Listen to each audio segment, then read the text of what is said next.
Good morning students. हाँ जी बेटे, आप सब कैसे हो? आशा करती हूँ कि आप सब अच्छे होंगे। हमने ट्यूसडे की वीडियो के अंदर हमने चैप्टर 10 किया था, टिकट एल्बम। आज जो हम पढ़ने जा रहे हैं 11 और 12 हमारे सिलेबस में नहीं है। आज हम चैप्टर 13 करने जा रहे हैं, जिसका नाम है वसंत की। आपकी वसंत भागवन की पोएम है जो चैप्टर 13, मैं सबसे छोटी हूँ। तो इसको लिखा किसने है? इसके जो कवि हैं वो है सुमित्रा नंदन पंत। तो इसमें क्या है, एक माँ और एक छोटी बच्ची का आपस में प्यार और दुलार दिखाया गया है कि इसके अंदर एक छोटी बच्ची बहुत छोटी ही रहना चाहती है। कहने का अर्थ है कि वो सभी बहन भाइयों से छोटी रहना चाहती है। वो चाहती है कि मैं हमेशा छोटी ही रहूं, कभी बड़ी नहीं हूं। जैसे कि पोएम के नाम से ही हमें पता चलता है कि मैं सबसे छोटी हूँ। बच्चे जब हम बहुत छोटे होते हैं तो हमें सबसे ज़्यादा अटेंशन मिलती है, सबसे ज़्यादा ध्यान मिलता है।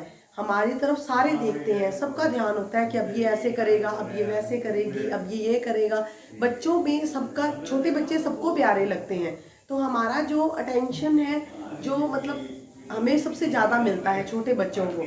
तो और उनमें से भी सबसे ज़्यादा जो अटेंशन करता है पूरे 24 घंटे, वो कौन है? वो माँ है। माँ ने हमें खाना पिलाना, सुलाना, नहलाना, धुलाना, जो भी काम है वो सारा हमारा काम माँ करती है। क्यों? क्योंकि हम तो बहुत छोटे हैं, हम अपना काम अपने आप से कुछ नहीं कर सकते। लेकिन हम थोड़े थोड़े जैसे बड़े होते जाते हैं तो हम अपना काम धीरे धीरे, माँ भी हमें छोड़ देती है कि ये अपने आप कर लेगा, इतना सा काम तो अपने आप कर ही सकता है। हम थोड़े से और बड़े हो गए तो माँ और हमें अपने आप पे कर देती है कि ये आप बच्चे अपने आप डिपेंडेंट होते जा रहे हैं, अपने आप ये काम कर लेंगे। अब आप बच्चे 5th, आप 6th में आ गए हो, तो आप पिछला अपना याद करो तो आपकी माँ आपको कितना करती थी। धीरे धीरे धीरे धीरे वो आपको आप पर छोड़ते जा रहे हैं। इस तरीके से इसमें जो दिया गया है, इसमें बच्ची माँ को कह रही है कि मैं सबसे छोटी ही रहूं, मैं बड़ी नहीं हूँ। इसमें मैं पोएम पढ़ूंगी। सबसे पहला स्टैंजा, मैं सबसे छोटी हूँ तेरी गोदी में ही सोऊं। मैं सबसे छोटी हूँ तेरी गोदी में सोऊं, तेरा आंचल पकड़ पकड़ कर फिरूं सदा माँ तेरे साथ, कभी ना छोड़ूं तेरा हाथ। इसमें सुमित्रा नंदन पंत जी कहते हैं कि एक छोटी बच्ची अपनी माँ को कहती है कि मैं सबसे छोटी ही रहूं, मैं तेरी गोदी में सोऊं। क्योंकि जब बच्चा छोटा होता है वो गोदी में ही सोता है। उसको हम देखते हैं कि जब ज़्यादा छोटा बच्चा है, माँ उसको अपनी गोदी में, अपने आंचल में ही छुपाकर रखती है, अपनी गोदी में सुलाकर रखती है।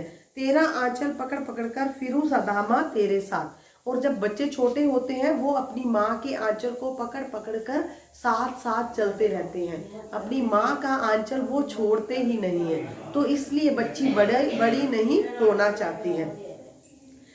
बड़ा बनाकर पहले हमको तू पीछे चलती है माँ, हाथ पकड़ फिर सदा हमारे साथ नहीं फिरती दिन रात। अब यहाँ पे वो कंप्लेंट भी कर रही है, शिकायत कर रही है अपनी माँ की। क्या शिकायत है?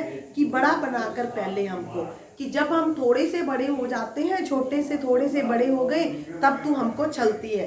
कैसे चलती है? कि तो फिर हमारे साथ दिन रात नहीं रहती, हाथ पकड़कर हमारे साथ नहीं चलती। क्यों? जब हम छोटे होते हैं तो माँ जहाँ भी लेकर जाएगी हाथ पकड़ कर लेकर जाएगी।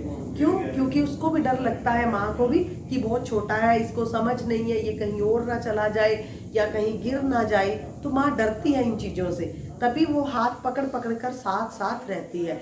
लेकिन जब हम थोड़ा बहुत चलना फिरना शुरू कर देते हैं तो उस टाइम पे क्या होता है कि उस टाइम पे माँ हमें डिपेंडेंट कर देती है कि आप अपने अकॉर्डिंग चलो, अपने आप चलते जाओ धीरे धीरे, और हाथ भी नहीं पकड़ती और हमारे साथ भी नहीं फिरती। अपने कर से खिला धुला मुख, धूल पोंछ सज्जित कर गात, थमा खिलौने नहीं सुनाती हमें सुखद परियों की बात। जब हम बड़े हो जाते हैं तो जब हम बड़े हो जाते हैं तो उस टाइम पे हमारा ध्यान नहीं रखती आप। जब हम छोटे होते हैं तो माँ अपने हाथ से, कर मीन्स हाथ, कर मीन्स हाथ,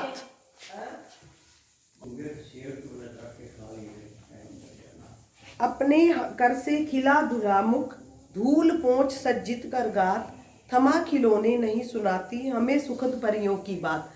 जब हम बड़े हो जाते हैं तो उस टाइम पे हमारा ध्यान नहीं रखती माता। क्यों? क्योंकि माँ जब हम छोटे होते हैं तब अपने हाथ से, कर मीन्स हाथ, अपने हाथ से हमारा मुख साफ करती है, अपने हाथ से खिलाती है और धूल पोंछती है। जब हम धूल मिट्टी में खेल कर आते हैं, पूरी धूल से भर जाते हैं हम, सज्जित कर गात थमा खिलौने नहीं सुनाती हमें सुखद परियों की बात, और ना ही हमें खिलौने देती है और ना ही हमें परियों की कहानी सुनाती है। क्यों? क्योंकि जब हम बड़े हो जाते हैं उस टाइम पे ये सारी चीज़ें नहीं करती, लेकिन जब हम छोटे होते हैं तो ये सारी चीज़ें अपने हाथों से करती है माँ। ऐसे बड़ी ना हूँ मैं, तेरा स्नेह ना खोऊं मैं, तेरे अंचल की छाया में छिपी रहूं निष्प्रह निर्भय, कहूँ दिखा दे चंद्रोदय। अब ये क्या है कि अब कहते हैं ऐसी बड़ी मैं नहीं होना चाहती माँ कि जिससे कि तू मुझे कोई मतलब लाड ना कर सके, प्यार ना कर सके, मैं तेरी गोदी में ना सो सकूं और तू मुझे अपने हाथों से खिला ना सके, मुझे परियों की कहानियां ना सुना सके। इस तरीके से अगर जो तू मुझे कुछ नहीं करेगी तो मैं बड़ी नहीं होना चाहती। मैं चाहती हूँ कि मैं छोटी ही रहूं ताकि मैं ये सारी चीज़ें तेरे हाथों से करूँ। तेरा स्नेह ना खोऊं मैं, अगर मैं बड़ी हो गई तो तेरा स्नेह मेरे हाथ से चला जाएगा। मैं तेरा स्नेह को खोना नहीं चाहती। तेरे अंचल की छाया में छिपी रहूं निष्प्रह निर्भय। और वो कहती है कि अगर मैं छोटी रहूंगी तो मैं तेरे माँ के आंचल में, अपनी माँ के आंचल में निर्भय, बिना डर के, बिना किसी डर के, बिना किसी उसके कारण मैं अपनी माँ के आंचल में छिपी रहना चाहती हूँ। और कहूँ दिखा दे चंद्रोदय। और फिर आप मुझे, छोटे होते तो आप मुझे दूर से दिखाते हो कि ये चंद्रमा मामा है, ये चंदा मामा निकल आया है, ये सूर्य है, तो आप मुझे छोटी छोटी बातें बताते हो। जब हम छोटे बच्चे होते हैं तब माँ बताती है, लेकिन जब हम बड़े हो जाते हैं हमें सब चीज़ों का पता होता है। उस टाइम पे माँ हमें इन चीज़ों के बारे में नहीं बताती। तो वो कहती है कि दिखा दे चंद्रोदय, क्योंकि जब मैं छोटी रहूंगी, बड़ी नहीं होंगी, तो तू मुझे चंद्र का उदय होता हुआ, चंद्रमा उगता हुआ भी तू मुझे दिखाती है। तो इसीलिए मैं बड़ी नहीं होना चाहती, मैं छोटी ही रहना चाहती हूँ। बस ये इतनी सी पोएम है बच्चे। इसके साथ एक YouTube की वीडियो भी डाल लूँगी। आप सब बच्चे इसको अच्छे से सुन लेना, समझ लेना। बहुत अच्छी पोएम है आप जैसे प्यारे प्यारे बच्चों के लिए। तो आपने इनके क्वेश्चन आंसर्स मैं आपको सेंड कर दूंगी, आपने अपनी नोटबुक में राइट कर लेने हैं, नोटबुक कंप्लीट करके रखनी है।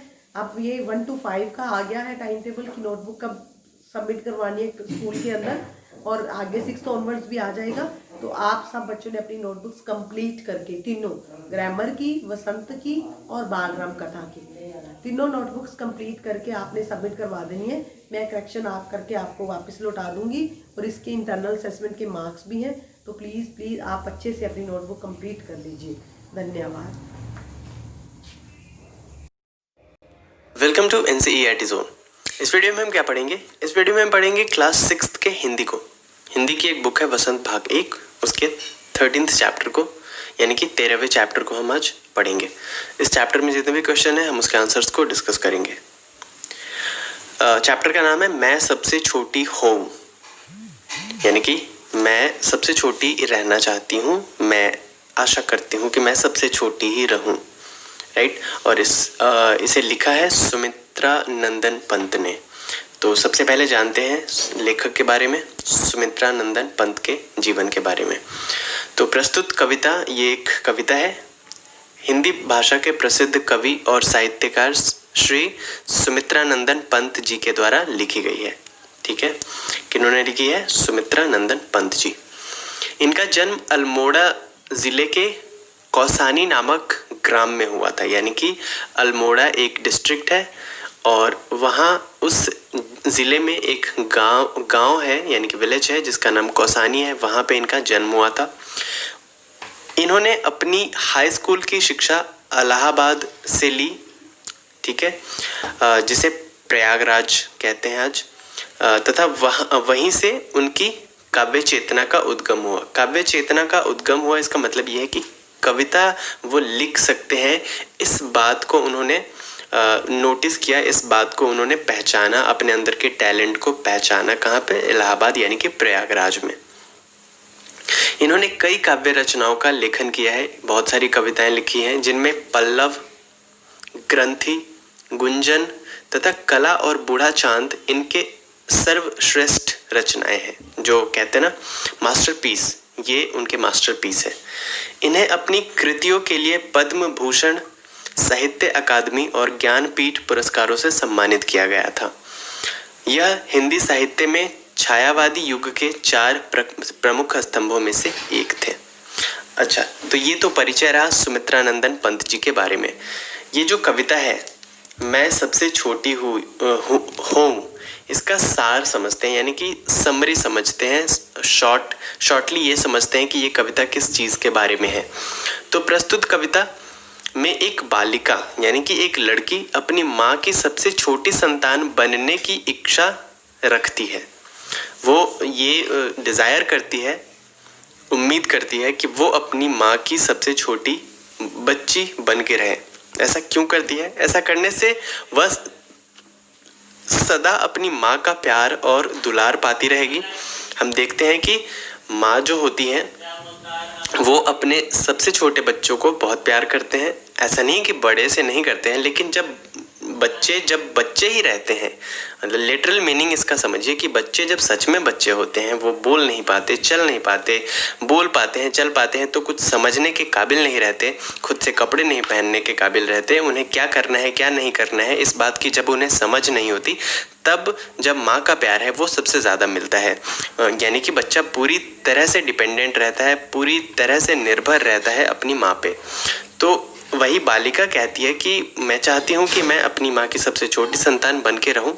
ऐसा करने से वह सदा अपनी माँ का प्यार और दुलार पाती रहेगी, उसकी गोद में खेल पाएगी, उसकी माँ हमेशा उसे अपने आंचल में रखेगी, उसे कभी अकेला नहीं छोड़ेगी। उसे लगता है कि वह सबसे छोटी होगी तो माँ उसका सबसे अधिक ध्यान रखेगी। सबसे छोटी होने से उसकी माँ उसे अपने हाथ से नहलाएगी, सजाएगी और संवारेगी। जैसा आप बचपन में जब स्कूल जाते थे तो आपकी माँ आपको तैयार करती थी, जब बड़े हुए धीरे धीरे तो आप खुद से तैयार होने लग गए। तो वो बालिका यानी कि वो लड़की यही चाहती है कि वह छोटी बनकर रहे। उसे प्यार से परियों की कहानी सुनाकर सुलाएगी। वह कभी बड़ी नहीं होना चाहती है क्योंकि इससे वह अपनी माँ का सुरक्षित और स्नेह से भरा आंचल खो देगी। उसे डर है कि अगर वो बड़ी हो जाएगी तो माँ उसे इतना प्यार नहीं करेगी, उसे खुद से तैयार होने के लिए बोलेगी, खुद से खाने के लिए बोलेगी, खुद से पहनने के लिए बोलेगी। इसी बात का डर है बालिका को और इसीलिए वह सबसे छोटी बन के रहना चाहती है।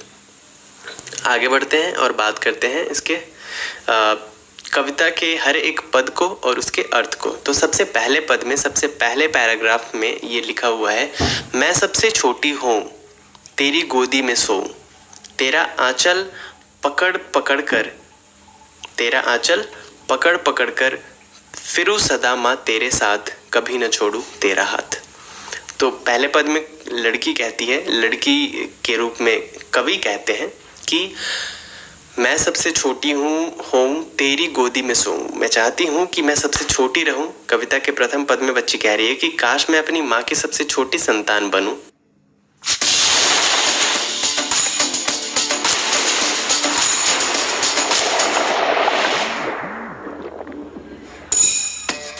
Be the Fizz. Introducing Be Fizz. ताकि मैं उनकी गोदी में प्यार से सो सकूं, प्यार से उनका आंचल पकड़कर हमेशा उनके साथ घूमती रहूं और उनका हाथ कभी ना छोड़ूं। पहले पद में ये कहते हैं। दूसरा पद है, बड़ा बनाकर पहले हमको तू पीछे छलती है मात, हाथ पकड़कर फिर सदा हमारे साथ नहीं फिरती दिन रात। यानी कि जब हम छोटे होते हैं तो माँ हमारे साथ दिन रात सुबह शाम हमेशा रहती है, हमारा हाथ पकड़ के चलती है। लेकिन जब हम बड़े होते हैं तो वो हमारा हाथ छोड़ देती है और हमें खुद से चलने के लिए कहती है। तो इस पद में कवि कहते हैं कि मैं सबसे छोटी हूँ। कविता के इस पद में बालिका कह रही है कि जैसे ही हम बड़े हो जाते हैं माँ हमारा साथ छोड़ देती है। ऐसा नहीं है कि वो घर से धक्के मार के निकाल देती है। साथ छोड़ देने का मतलब ये है कि उन्हें खुद से अपना काम खुद करने के लिए कहती है, क्योंकि हर इंसान को अपना काम खुद करना चाहिए और ये माता पिता का फर्ज है। क्योंकि माता पिता हमेशा आपकी उंगली पकड़ के नहीं चलेंगे, कभी ना कभी वो वृद्ध हो जाएंगे, उनकी मृत्यु हो जाएगी, तब आपको खुद ही देखना पड़ेगा और आपको अपने बच्चों को भी वैसे ही देखना पड़ेगा। फिर वह दिन रात हमारे आगे पीछे नहीं घूमती, हमें छोटा ही बने रहना चाहिए। ये उसकी इच्छा है बालिका की। आगे बढ़ते हैं। अगले पद में कहते हैं कवि, अपने कर से खिला धुला मुख, अपने कर से खिला धुला मुख, धूल पूंछ सज्जित कर गात, थमा खिलौने नहीं सुनाती हमें सुखद परियों की बात।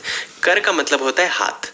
तो जब हम बच्चे होते हैं तो माँ हमें अपने हाथों से खिलाती है और हमारा मुंह भी धोती है। धूल पोंछ सज्जित कर गात, हम अगर खेल के धूल में सन जाते हैं, मिट्टी लग जाती है तो उसे पोंछती है। और गात का मतलब होता है कपड़े, हमें कपड़े पहनाती है। थमा खिलौने नहीं सुनाती हमें सुखद परियों की बात, और हमारे हाथ में वो खिलौने नहीं देती और अब हमें परियों की कहानी नहीं सुनाती जब हम बड़े हो जाते हैं। तो मैं सबसे छोटी हूँ कविता में बच्ची आगे कहती है कि बड़े होने के बाद हमें अपने हाथ से नहलाती नहीं, ना ही सजाती और संवारती है। फिर तो माँ हमें प्यार से एक जगह बिठाकर खिलौनों से नहीं खिलाती और परियों की कहानी भी नहीं सुनाती है जब हम बड़े हो जाते हैं। अगले पद में कवि कहते हैं, ऐसी बड़ी न होऊं मैं, तेरा स्नेह न खोऊं मैं, तेरे अंचल की छाया में छिपी रहूं निस्पृह निर्भय, कहूं दिखा दे चंद्रोदय। ये मैं सबसे छोटी हो कविता के अंतिम पद में कवि कहते हैं या बच्ची कह रही है कि मुझे बड़ा नहीं बनना है, क्योंकि अगर ऐसा हुआ तो मैं माँ के आंचल का साया खो दूंगी। यानी कि मैं माँ से कैसे, मैं हमेशा माँ के साथ नहीं रह पाऊंगी अगर मैं बड़ी हो गई तो, जिसमें मैं निर्भय और सुरक्षित होकर आराम से सो जाती हूँ। यानी कि वो आंचल छूट जाएगा। यानी कि जब हम बच्चे होते हैं तो हम अपने माँ के आंचल में सो जाते हैं बिना किसी भय के और बहुत ही सुरक्षित महसूस करते हैं। अतः बच्ची हमेशा छोटी ही रहना चाहती है, क्योंकि बड़ा होने के बाद उसे माँ का प्यार और दुलार नहीं मिल पाएगा। तो ये था कविता और उसके भावार्थ। अब बात करते हैं इसके प्रश्न और उत्तर की। तो सबसे पहला प्रश्न है, कविता में सबसे छोटी होने की कल्पना क्यों की गई है? तो कविता में सबसे छोटी होने की कल्पना की गई है। ऐसा इसलिए कहा गया है क्योंकि छोटों को माता पिता तथा बड़ों का स्नेह यानी कि प्यार ज़्यादा मिलता है, माँ के साथ उसका जुड़ाव ज़्यादा रहता है। तो यही वजह है जिसकी वजह से वो लड़की हमेशा छोटी होकर रहना चाहती है। दूसरा प्रश्न है, कविता में ऐसी बड़ी न होऊं मैं क्यों कहा गया है? कविता में कहा गया है, एक लाइन है जिसमें कहती है वो लड़की, ऐसी बड़ी न होऊं मैं। ऐसा क्यों कहा गया है? तो कविता में यह बात इसलिए कही गई है क्योंकि वह अधिक समय तक माँ के साथ रहना चाहती है। बड़े हो जाने से माँ का स्नेह भी बच्चों से दूर हो जाता है। यानी कि ऐसा नहीं है कि माँ प्यार नहीं करती, लेकिन बिल्कुल बच्चों की तरह आपको ट्रीट वो नहीं कर सकती। हमेशा आपको खिलौने नहीं देंगी जब आप बड़े हो जाओगे, आपको अपने हाथों से नहीं नहलाएंगी, आपको अपने हाथों से नहीं खिलाएंगी। तो बड़े हो जाने से ये सब जो बचपन में हमें जितना ज़्यादा प्यार मिलता है उतना ज़्यादा नहीं मिल पाता है, वो बाकी काम हमें खुद से करना पड़ता है। तो इसीलिए वो लड़की कहती है कविता में, ऐसी बड़ी न हो मैं। तीसरा प्रश्न है, कविता में किसके आंचल की छाया में छिपे रहने की बात कही गई है और क्यों? तो कविता में माँ के आंचल की छाया में छिपे रहने की बात की गई है क्योंकि माँ बच्चों को सबसे अधिक स्नेह करती है और जब बच्चे माँ की आंचल में सोते हैं तो उन्हें सुरक्षित महसूस होता है, उन्हें किसी बात का डर नहीं होता, निश्चिंत होकर वो सो जाते हैं। अगला प्रश्न है, आशय स्पष्ट करो। यानी कि ये जो कविता की 2 लाइंस दी गई है इसका मतलब बताना है आपको। लाइंस है, हाथ पकड़ फिर सदा हमारे साथ नहीं फिरती दिन रात। इस लाइन का, इस सेंटेंसेस का, इन वाक्यों का मतलब बताना है। तो प्रस्तुत पंक्तियों से कवि का आशय है कि जब हम बड़े हो जाते हैं तब बचपन की तरह वह सदा हमारे साथ साथ नहीं रहती है। कौन? माँ। जिस प्रकार बचपन में माँ अपने बच्चों को हमेशा अपने साथ रखती है, बड़े हो जाने पर वह हमेशा हमें संभालने के लिए हमारे साथ साथ नहीं रहती। तो इन 2 पंक्तियों का यही मतलब है। अगला प्रश्न है, पकड़ पकड़ कर की तरह नीचे लिखे शब्दों को पूरा करो और उनसे वाक्य बनाओ।